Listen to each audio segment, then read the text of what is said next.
Pemerintah harus segera moratorium izin-izin tambang yang ada di Sulawesi Tengah yang memang notabene-nya tidak mampu mensejahterakan masyarakat. Selamat malam Bung, teman-teman Bung. semua.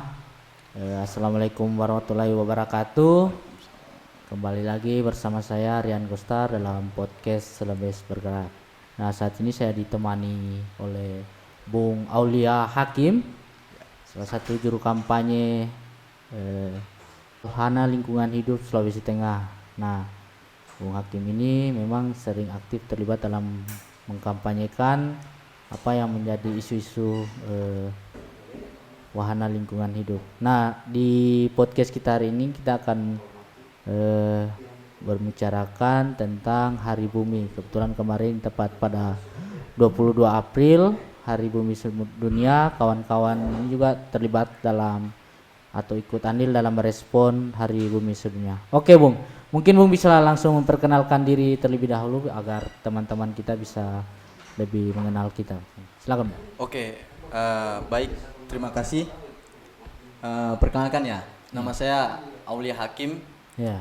Saya dari Wahana Lingkungan Hidup Indonesia Sulawesi Tengah. Saya pengkampanye di Wali Sulteng. Oke. Nah, apa yang tadi Bung bilang bahwa kemarin kita sudah memperingati ya. Ya, Di tanggal 22 April kemarin kita memperingati bahwa di setiap tahunnya di tanggal 22 April itu Hari Bumi Sedunia ya. Ya. Artinya makin kesini di tahun berganti tahun kita selalu memperingati yang namanya Hari Bumi Sedunia. Namun kita dihadapkan dengan ancaman yang serius juga bagi planet bumi ini. Kenapa saya bilang begitu? Ya kita ketahui sendiri kerusakan lingkungan di berbagai belahan dunia, termasuk Indonesia sendiri. Ya khususnya di daerah kita ya Sulawesi Tengah. Itu sangat memprihatinkan sebenarnya. Ya, betul. Sebenarnya kita sebagai masyarakat yang menduduki bumi ini itu sebenarnya sudah harus mempersiapkan diri untuk waktu yang akan datang. Karena kenapa? Karena aktivitas ya karena sistem yang berjalan ini adalah sistem kapitalisasi ini ya. Itu sangat terakus sekali terhadap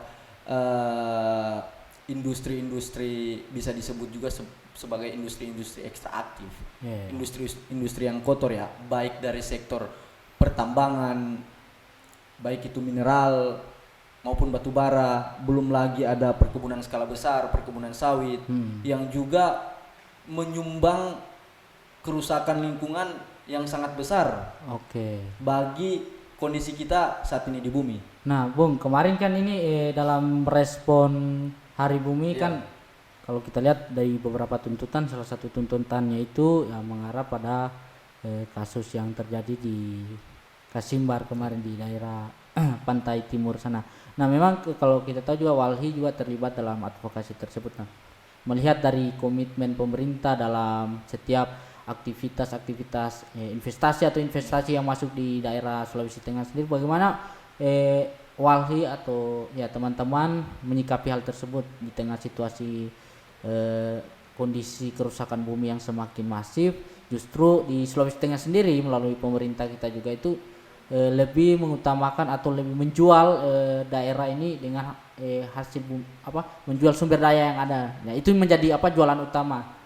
Kira-kira bagaimana, Bung? Nah, Sulteng sendiri ya, kalau kita mau melihat 3 atau sampai 10 tahun ke belakang, sebenarnya 10 tahun ke belakang itu kita sebenarnya sudah dikasih warning begitu, peringatan sebenarnya. Bahwa di tahun-tahun selanjutnya sampai saat ini Sulteng ini menjadi ladang cuan ya.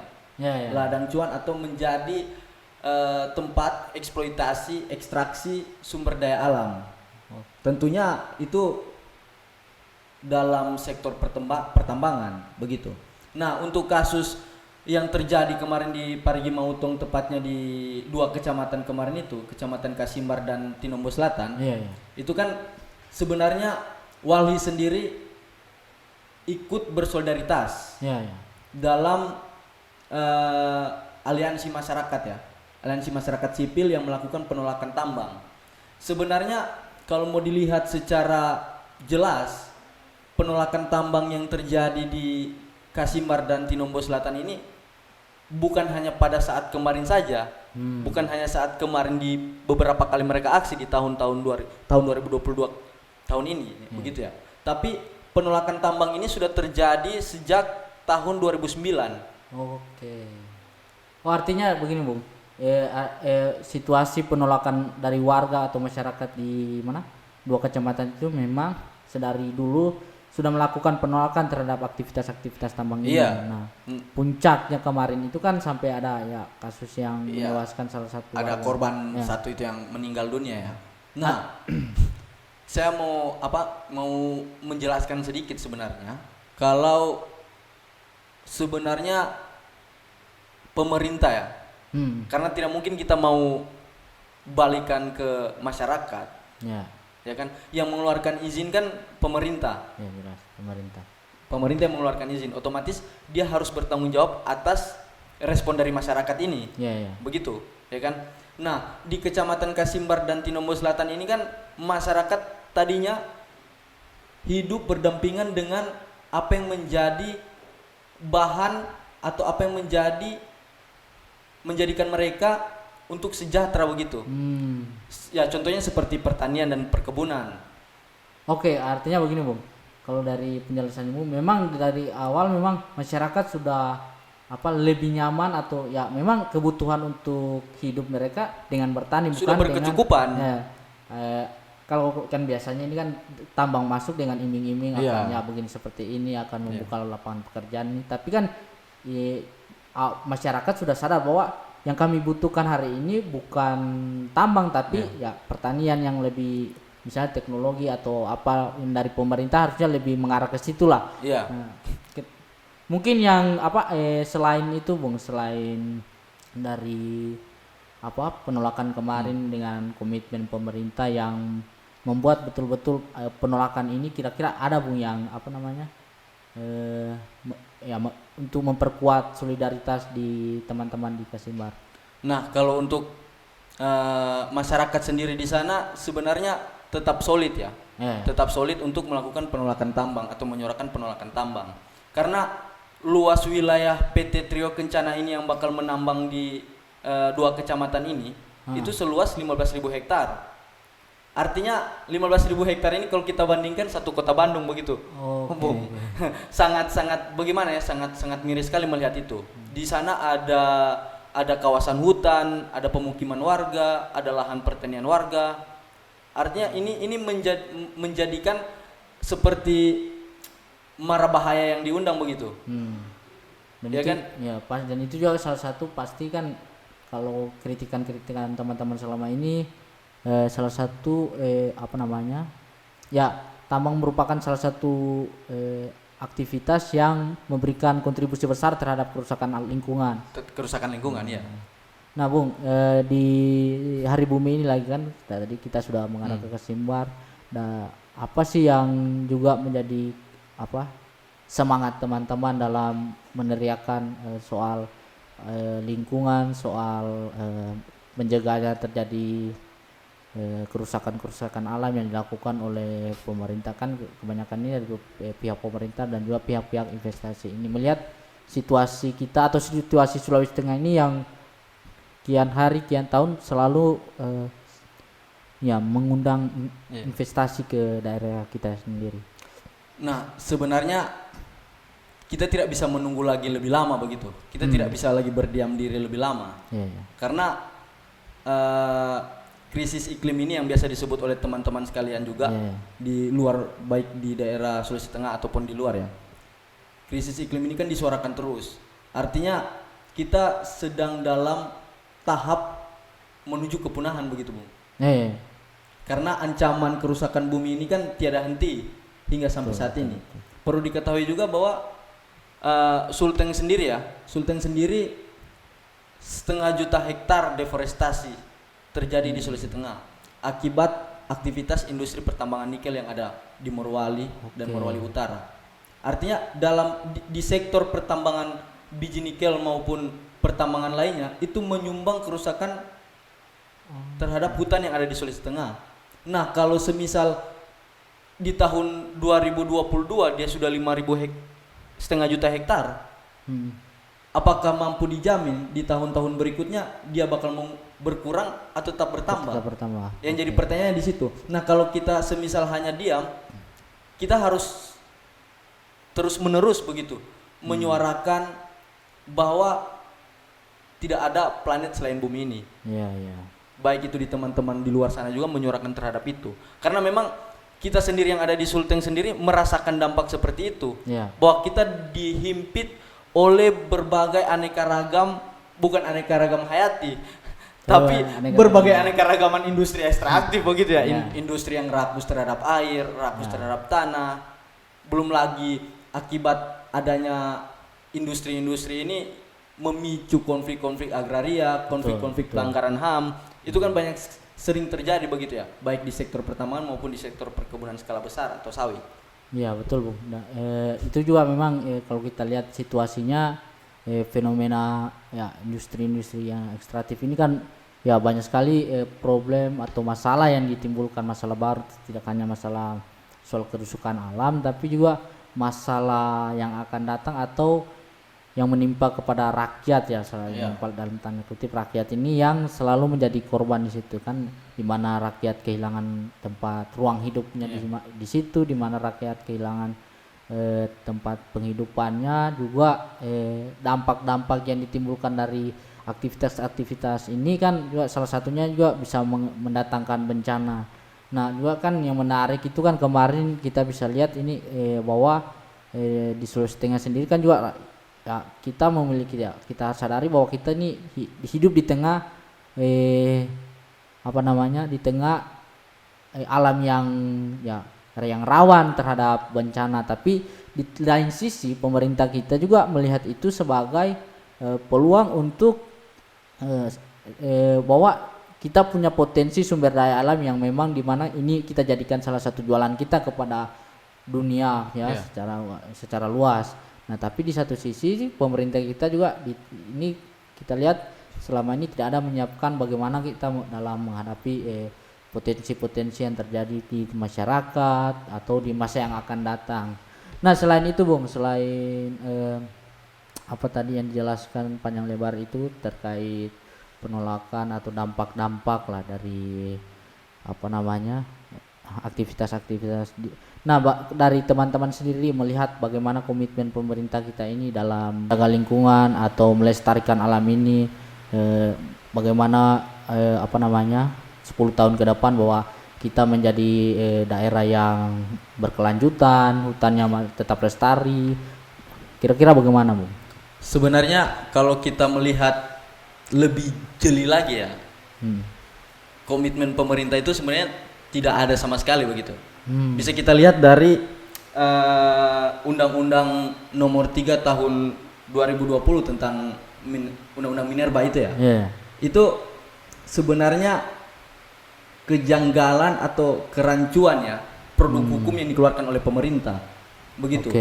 Yang dimana partisipasi masyarakat terhadap aktivitas yang masuk di suatu kawasan atau di suatu daerah itu dihilangkan oleh regulasi tersebut. Ya, nampak jelas sekali ada di pasal 162 ya. Itu dia menyebutkan bagi siapa yang mencoba menghentikan aktivitas pertambangan yang masuk itu akan dikenakan denda sampai dikenakan sanksi pidana begitu. Ini kan menjadi kekhawatiran kita. Hak demokrasi kita juga turut dirampas secara paksa begitu oleh negara, oleh pemerintah. Betul. Nah, belum lagi dengan hadirnya atau lahirnya undang-undang inkonstitusional begitu, undang-undang Cipta Kerja yang diterbitkan di tahun-tahun kemarin begitu. Yang sekarang juga masih didesak oleh elemen-elemen masyarakat sipil, bagaimana pemerintah harus segera mencabut undang-undang cilaka ini. Nah, Nah, untuk Sulteng sendiri sebenarnya apa yang terjadi di Kasimbar, apa yang terjadi di Morowali itu sudah sangat jelas bahwa partisipasi masyarakat itu sama sekali tidak ada. Ya, tidak masa tidak. Logikanya masa ada satu orang datang bertamu tanpa pamit, tanpa berkenalan, tiba-tiba dia hancurkan rumah kita begitu. Oke, ya. Terus ketika kita menuntut, dia hilang. Kita mau melapor juga ke pihak yang berwenang, dia bilang, ih saya tidak tahu, itu siapa? Ya, betul. Kan logika sederhananya begitu. Artinya industri diundang oleh pemerintah, yang kena dampaknya masyarakat tapak. Ya. Terus masyarakat tapak mempertanyakan bagaimana dengan keberlanjutan kehidupan kita ke pemerintah ya kayak yang hilang server begitu ya, error begitu, yang pura-pura pikun begitu. Saya ini siapa ya? Ya kan, praktik-praktik yang terjadi di lapangan kan seperti itu. Betul. Nah, itu menjadi kerancuan di rezim saat ini, rezim ekstraktif saat ini ya. Kalau saya menyebutnya rezim ekstraktif. Betul, Bang. Nah, memang betul yang Bung jelaskan tadi bahwa di beberapa tahun terakhir banyak produk atau kebijakan yang dilahirkan dari pemerintah kita itu yang kita bisa atau kita saja sebagai orang awam itu banyak pertanyaan, ini keberpihakan pemerintah ini sebenarnya ke siapa? Kita sebagai rakyat atau lebih berpihak pada investasi? Karena ya tadi Bung sudah jelaskan bahwa ada undang-undang yang mengatur bahwa siapa yang menghalang-halangi ya Bung, atau ya menolak tambang itu akan mendapatkan pidana ya Bung. Dan juga dengan produk undang-undang Cilaka yang justru itu kita tahu melemahkan atau ya melemahkan gerakan rakyat ketika situasi yang terjadi, ya contoh kasusnya seperti kemarin ya, kita sebenarnya kan menginginkan negara hadir untuk menyelesaikan problem-problem atau masalah yang sifatnya seperti yang kita alami beberapa tahun terakhir atau beberapa bulan kemarin. Nah ini Bung, harapannya Bung ke depan ini kepada pemerintah kita, kepada masyarakat juga tuh, dan juga kepada elemen-elemen masyarakat yang selama ini aktif memperjuangkan atau hak-hak warga, terus memperjuangkan lingkungan. Nah kira-kira ada yang Bung ingin sampaikan ke... Nah kalau harapan kita ya kita tetap menghargai negara ini ya, karena kita berada dalam negara yang demokrasi, negara hukum begitu dah. Ya kita harus menghargai apapun yang dikeluarkan oleh pemerintah. Namun kita mendorong pemerintah harus punya political will, harus punya komitmen politik terhadap keberlangsungan kehidupan manusia di muka bumi ini. Artinya industri ini tidak boleh semena-mena dibukakan karpet seluas-luasnya juga, tapi harus mempertimbangkan juga bagaimana wilayah-wilayah kelola rakyat atau ruang-ruang hidup masyarakat yang notabene-nya kebanyakan ya sebagai petani, sebagai pekebun. Artinya tidak boleh digantikan dengan hal-hal yang praktis begitu. Betul. Budaya berkebun, budaya bertani masyarakat yang sejak turun-temurun telah berjalan yang membuat mereka hidup sejahtera, masa mau digantikan dengan iming-iming yang tidak jelas begitu, yang fana sekali. Nah, pemerintah harus segera moratorium izin-izin tambang, baik itu izin-izin pertambangan yang ada di Sulawesi Tengah yang memang notabene-nya tidak mampu mensejahterakan masyarakat ya. Betul. Malah tambah merampas atau merusak wilayah-wilayah kelola rakyat, ruang-ruang hidup rakyat begitu.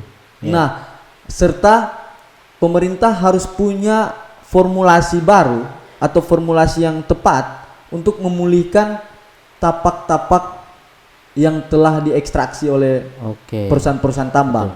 Begitu. Harapan saya pemerintah segera melakukan tindakan seperti itu guna juga menjaga keberlangsungan kehidupan manusia khususnya di Sulawesi Tengah. Betul.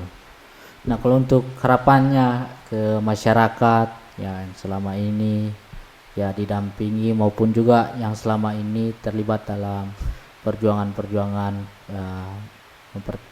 memperjuangkan haknya sebagai warga negara, memperjuangkan hak-hak kemanusiaan dan memperjuangkan keberlangsungan hidup umat manusia ini untuk tetap kuat. Nah, kalau harapan saya juga terhadap kawan-kawan atau saudara-saudara, Bapak Ibu yang ada di Tapak ya, khususnya yang melakukan perlawanan, yang berhadapan langsung dengan realitas bagaimana rakusnya industri-industri ekstraktif ini dalam merampas ruang-ruang hidup masyarakat. Nah, harapan saya kita tetap berpegang teguh, kita tetap berkeyakinan satu bahwa kekuatan rakyat tidak mampu dikalahkan oleh apapun. Ya. Jadi semisal yang bertani, kita tetap mempertahankan lahan pertanian kita, kita kembangkan lahan pertanian kita. Begitupun yang berkebun, bagaimana kita juga mencoba merumuskan atau memformulasikan apa sebenarnya yang bisa kita dorong dari aktivitas-aktivitas yang kita lakukan. Itu menjadi kekuatan penting dalam melakukan penolakan terhadap industri-industri rakus ini. Oke. Begitu kalau harapan saya kepada saudara-saudara yang ada di Tapak yang melakukan perlawanan terus menerus. Ya, terima kasih Bung. Ya, sudah sekitar 20 menit kita bincang-bincang ini. Ya, banyak ya yang disampaikan tadi terkait dengan kerusakan atau ya kita bisa membaca situasi negara kita ini, khususnya daerah kita di Sulawesi Tengah yang dimana memang punya potensi bahwa kita akan mengalami kepunahan ketika aktivitas-aktivitas industri ekstraktif ini terus berlangsung, terus dijadikan sebagai proyek utama pemerintah dalam upaya pembangunan, proses-proses untuk dengan kata lain untuk memajukan negara kita ini. Tapi ya kita lihat sendiri dampaknya hari ini juga pada 22 April kemarin sempat menjadi banyak penolakan, banyak yang kita lihat proses-proses di mana ada suara-suara rakyat yang mengatakan bahwa hentikan aktivitas-aktivitas yang mengancam kepunahan atau keberlangsungan hidup manusia. Nah, mungkin Bung ya sampai di sini saya podcast hari ini.